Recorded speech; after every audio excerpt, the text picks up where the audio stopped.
Vamos falar sobre o desenvolvimento de equipes. A administração se dá com equipes de trabalho. O que é uma equipe? Uma equipe é mais do que um grupo de pessoas. O grupo de pessoas pode ser um grupo formado por pessoas que não têm vínculo entre si, né? Não tem vínculo de trabalho entre si. Cada uma faz o seu trabalho e, enfim, estão juntas, mas não são uma equipe. Uma equipe é um grupo de pessoas empenhadas na realização de uma tarefa e que estão vinculadas entre si na tarefa. Ou seja, há uma relação de interdependência entre essas pessoas para a realização da tarefa. E o resultado final é a tarefa que elas realizam, que pode ser uma tarefa permanente ou uma tarefa transitória. São pessoas que se conhecem, interagem entre si, né? O trabalho de cada um tem conexão com o trabalho das outras, há uma mútua interdependência, como nós já dissemos. Existe divisão de funções, existem regras, existem processos, e há uma coesão dessas pessoas, um determinado grau de coesão e um determinado grau de identidade com a equipe. E a gestão se dá com pessoas em equipe. E a equipe precisa ter um conjunto de considerações especiais, então, no contexto da administração. As equipes trazem vantagens significativas, óbvio, né? Primeiro, ela produz sinergia. Sinergia é o seguinte: as forças somadas produzem um resultado maior do que o somatório da força da pessoa A com a pessoa B. Então, o resultado da junção das forças é um resultado maior do que aquele produzido individualmente por cada pessoa. Então, há uma sinergia. A gente diz sinergia 2 mais 2 são 5.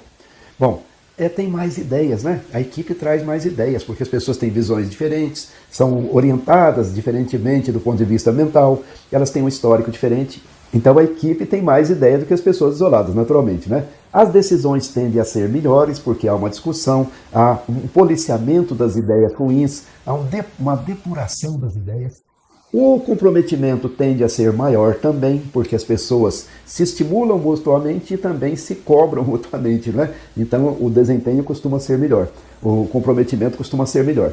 E há uma complementariedade entre as competências. Competência do indivíduo A se soma com a competência do indivíduo B, etc. A motivação costuma ser maior também, porque há um estímulo, as pessoas querem mostrar serviço umas para as outras, então tende a haver melhor motivação. Há um maior controle e disciplina nos comportamentos divergentes, porque as pessoas tendem a, como é que se diz, a controlar comportamentos divergentes que são contrários à tarefa da equipe. E há um grau de satisfação maior, que as pessoas gostam do senso de pertencimento, de estarem juntas e de se alimentarem mutuamente, realizando algo de valor. Muito bem. Então, a equipe tem que ser aquela equipe que aprende, né? O aprendizado em equipe, como disse o Peter Senge, que escreveu um trabalho sobre as organizações que aprendem, um trabalho relevante. Então, é isso aí. Agora vamos pensar também o seguinte, que a equipe não é só vantagem. Tem alguns probleminhas que são meio complicados às vezes, né? Por exemplo, às vezes há uma competição disfuncional. O que quer dizer isso? Competição disfuncional. Em vez de competir para cada um chegar ao melhor para a organização, às vezes as pessoas estão competindo umas com as outras, para ganhar espaço, para ganhar mais status, para punir os inimigos, né? E assim por diante. Então, às vezes, há competição disfuncional no seio da equipe. Às vezes, há conflito. O conflito, às vezes, tem causa boa, porque as pessoas queriam fazer prevalecer suas ideias, mas não sabem lidar com as emoções e acabam gerando conflito. Há desagregação. Às vezes, as pessoas quando há emoções negativas rolando por ali. Há normas de equipe que às vezes são disfuncionais. Tem equipe que às vezes ela se afasta um pouco da sua missão fundamental e estabelece normas que não ajudam essa equipe a realizar aquilo que ela precisa realizar, né? Ela fica criando normas que são boas para cima e não são boas lá para fora, lá para quem precisa do trabalho dessa equipe. A equipe às vezes vira fins. A preservação das pessoas, dos privilégios, das coisas passa a preponderar sobre o propósito da equipe. E a equipe apresenta, às vezes, uma coisa chamada pensamento de grupo. Pensamento de grupo é um termo que diz respeito a uma coisa negativa, né? Esse termo foi criado lá em 1952 pelo William White, né? Esse foi desenvolvido o conceito de pensamento de grupo pelo Irving James, né? Um psicólogo que trabalhou esse conceito muito bem. O que vem a ser pensamento de grupo? Pensamento de grupo é uma distorção da realidade causada pela presença do grupo, né? Alguns problemas que são incluídos nesse tal de pensamento de grupo. uma ilusão de potência, de invulnerabilidade. As pessoas se sentem poderosas, que o grupo é poderoso e tem uma sensação de invulnerabilidade do grupo. Acha que ele não será destruído. Bem, ilusão da superioridade. As pessoas do grupo tendem a achar que os membros do grupo são superiores às outras pessoas, seja do ponto de vista moral, seja do ponto de vista intelectual, seja do ponto de vista profissional. A visão do grupo traz também uma visão distorcida de os outros grupos e das pessoas componentes de outros grupos. Cria-se aquela atitude, nós versus eles. Eles são inimigos e nós somos os mocinhos, digamos assim, eles são os bandidos. Então, visão errada e que complica a organização. O grupo, nessa tal de pensamento de grupo, há uma pressão para a conformidade, para os indivíduos se conformarem com as ideias do grupo e se ajustarem às ideias do grupo. Aí os indivíduos passam a autocensura. Eles têm vontade de criticar, de falar, de mudar o rota às vezes, e ficam quietos e seguem o grupo, né? Mesmo não concordando muito. Existe uma unanimidade, então, forçada, tá certo? Pessoas que não queriam estar naquilo, com aquelas ideias, estão ali acompanhando a mente do grupo todo. Há uma preservação mental do grupo. Algumas ideias que são angustiantes para o grupo, que não são boas, por exemplo, a ideia de que o grupo não é perfeito, de que lá fora tem coisa boa, etc. Muitas vezes as pessoas têm dificuldade de aceitar isso, então, de um modo geral, as pessoas do grupo se preservam, evitando que o acesso das pessoas às críticas, aos comentários negativos e assim por diante. E há, por fim, no pensamento do grupo, uma limitação, né? Porque o grupo vai ficando aquele pensamento fechado, e aí o conservadorismo e a limitação para a inovação. Então, vejam, as equipes têm problemas também. Então, para que elas funcionem e atinjam todas aquelas vantagens que elas inegavelmente têm e que não tem outro jeito na vida a não ser a gente trabalhar com equipes, elas precisam ser administradas. Então, vamos levar em conta muito bem.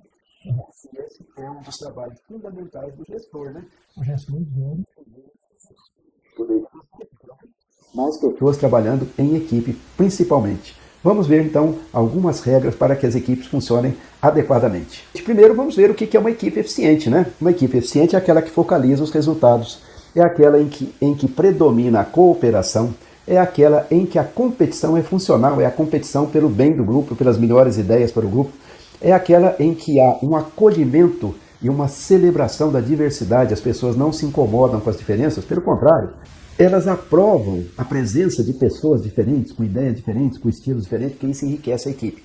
As decisões são compartilhadas, há uma troca de informações adequada, o quadro emocional prevalecente nessa equipe é um quadro emocional positivo, as pessoas se aceitam e confiam umas nas outras, as pessoas se encorajam mutuamente e não se destroem mutuamente, né? Há mecanismos eficientes de resolução de conflitos, há identidade grupal realista, né, que não fica tendo visão fantasiosa, e positiva ao mesmo tempo. O diálogo é franco, permanente, voltado para as tarefas, voltado para o que interessa para a eficiência do grupo, dentro do contexto da organização.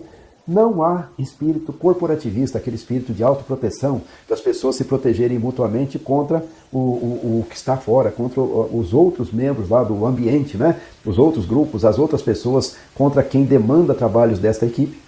E há uma permanente autoavaliação da equipe com o encorajamento da crítica e da mudança, né? Mudança para melhor, uma equipe que anda para frente. Então essas são algumas das características da equipe eficiente.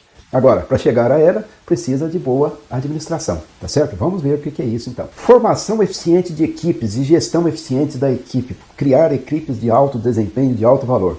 A liderança tem que ser exemplo. Começa por aí. Quem está na posição de liderança tem de dar o exemplo de integridade, de dedicação, de envolvimento. 2. Tem que haver uma definição clara do papel da equipe. A equipe não está ali para servir a si mesma. Ela está ali porque ela tem uma missão dentro do contexto da organização e ela tem clientes lá fora que ela precisa atender, sejam clientes internos, né, da organização, sejam clientes externos. É necessário que a pessoa na liderança conheça o seu pessoal, mas conheça com alguma intimidade, que possa responder quem é quem ali, quais são as competências, quais são os interesses, porque nós temos que dar um tratamento individualizado nas coisas sempre, né, como nós já falamos. Tem que haver um acompanhamento atento da dinâmica de competição e cooperação. A dinâmica dos grupos é sempre assim, ou está havendo cooperação, ou está havendo competição em diferentes graus. Então tem que acompanhar isso direitinho para ver se a competição não está ficando disfuncional, inadequada. Tem que haver imediata intervenção e resolver os conflitos. Não pode abafar o conflito. Tem que resolver os conflitos. Tem de haver um adequado equacionamento das tarefas. As tarefas têm que ser distribuídas de maneira adequada, as tarefas têm que ser interessantes, as pessoas têm que sentir gratificação naquelas tarefas delas. Tem de haver uma valorização de cada integrante da equipe com destaque nos seus pontos fortes, né? Porque a pessoa é membro da equipe, ele quer ser membro, quer ter o carinho dos outros, mas ele quer também ter um destaque, ter ser alguém dentro do contexto dessa equipe, né? Então, valorização com o destaque de os pontos fortes. Tem que haver um uso de recursos para personalização e humanização do trabalho na equipe. Pessoas não são robôs, pessoas não são máquinas, as pessoas têm que ser tratadas como seres humanos integrais. Então a equipe passa a ser uma coisa da vida delas, coisas de interesse. Tem que haver um comportamento explícito de acolhimento e valorização da diversidade. Ou seja, pessoas de diferentes tipos, origens étnicas, raciais, orientações sexuais dentro da equipe, para que a equipe seja rica, seja de valor, ter uma empatia maior com o mercado, ter mais criatividade, vamos dizer assim. Tem de haver um processo decisório grupal. Não pode ser uma equipe em que o chefe decide e os outros seguem. Não, tem que haver um processo grupal de decisão. Tem de haver delegação, dar autonomia e empowerment aos membros da equipe. Eles têm de se sentir fortalecidos para executar as coisas necessárias que o trabalho seja eficiente e traga os resultados esperados. Tem de haver informação eficiente e feedback para todos. Tem de haver um diálogo aberto e franco, né, da liderança com os membros da equipe, dos membros entre si. Tem de haver um encorajamento ao diálogo. Tem de haver a criação de uma atmosfera de bom humor e descontração, porque a vida já é séria, os problemas já são grandes, então o bom humor no trabalho ele se torna essencial. Tá certo? Ele é uma forma de fazer com que as pessoas, naquelas 8, 9 horas que elas passam dentro do ambiente de trabalho, elas sintam gratificação. E elas sintam que a produtividade delas não foi bom, que afinal de contas, elas até mesmo se sentiram muito bem ali e as coisas andaram assim. Então, e tem de haver celebração das vitórias individuais e grupais, para que as pessoas se sintam bem nessa equipe, ajudem as equipes, e ajudando as equipes, elas ajudem a liderança e a organização, e ajudem a si mesmas também, em última instância. Então, lembrando sempre, a administração se dá com equipes de trabalho e a equipe de trabalho tem um comportamento que seria diferente do comportamento das pessoas isoladas e nós precisamos trabalhar muito bem as equipes para que elas funcionem adequadamente. Então é isso aí, vamos em frente.